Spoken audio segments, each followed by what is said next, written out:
જનતાનું કામ કરવું અને જનતાને કામ દેખાડવું એ બંનેમાં જમીન આસમાનનું અંતર છે. પરંતુ વર્ષોથી જનતાના આશીર્વાદથી જામી ગયેલા અમુક આદરણીય નેતાઓ માટે કદાચ આમાં વધારે કંઈ ફરક દેખાતો નથી.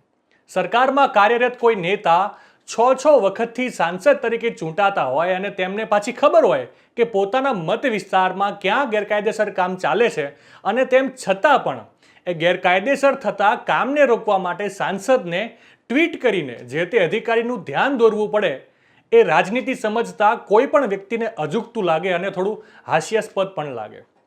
ગુજરાતમાં અને કેન્દ્ર એમ બંનેમાં હાલ ભાજપ સરકાર છે, માટે આપણે કહી શકીએ કે ગુજરાતમાં ડબલ એન્જિનની સરકાર છે. ત્યારે ડબલ એન્જિનની સરકારમાં તો ભાજપના ધારાસભ્યને સાંસદના કામ 100% થવા જોઈએ અને પોતાના વિસ્તારમાં થતા ગેરકાયદેસર કામ તેમણે તાત્કાલિક ધોરણે બંધ કરાવવા જોઈએ.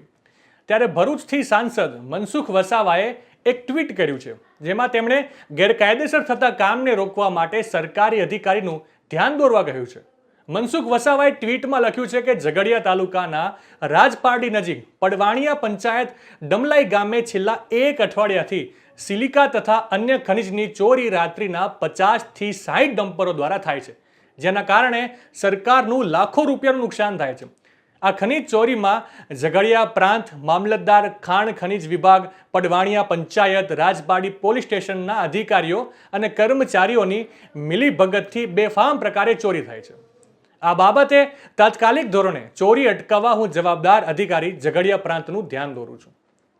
આમ તો ક્યાંય પણ ક્રાઇમ થતો હોય તો પહેલી ફરજ એ થાય કે પોલીસ વિભાગને એની જાણ કરવામાં આવે, પરંતુ તમારી સામે કોઈ ગુનો થઈ રહ્યો છે, તમે 1 સેકન્ડમાં પોતાની જાતે જે ગુનો રોકવા માટે સક્ષમ છો, તેમ છતાં પણ તમે નથી રોકતા અને પ્રશાસનનું ધ્યાન દોરો છો અને ત્યાં સુધી જે તે જગ્યાએ ગુનો ચાલ્યા કરે છે, તો એને કાયરતા સમજવી કે ચુસ્ત પ્રશાસન પ્રેમ સમજવો એ પણ એક સવાલ છે.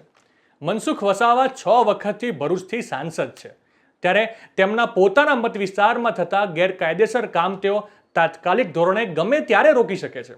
ત્યારે ટ્વીટ કરીને તેઓ લોકોને શું બતાવવા માંગે છે, હવે ચર્ચાનો વિષય છે. નવા સમાચાર, નવી અપડેટ સાથે ફરી મળીશું. ત્યાં સુધી મને રજા આપશો. નમસ્કાર.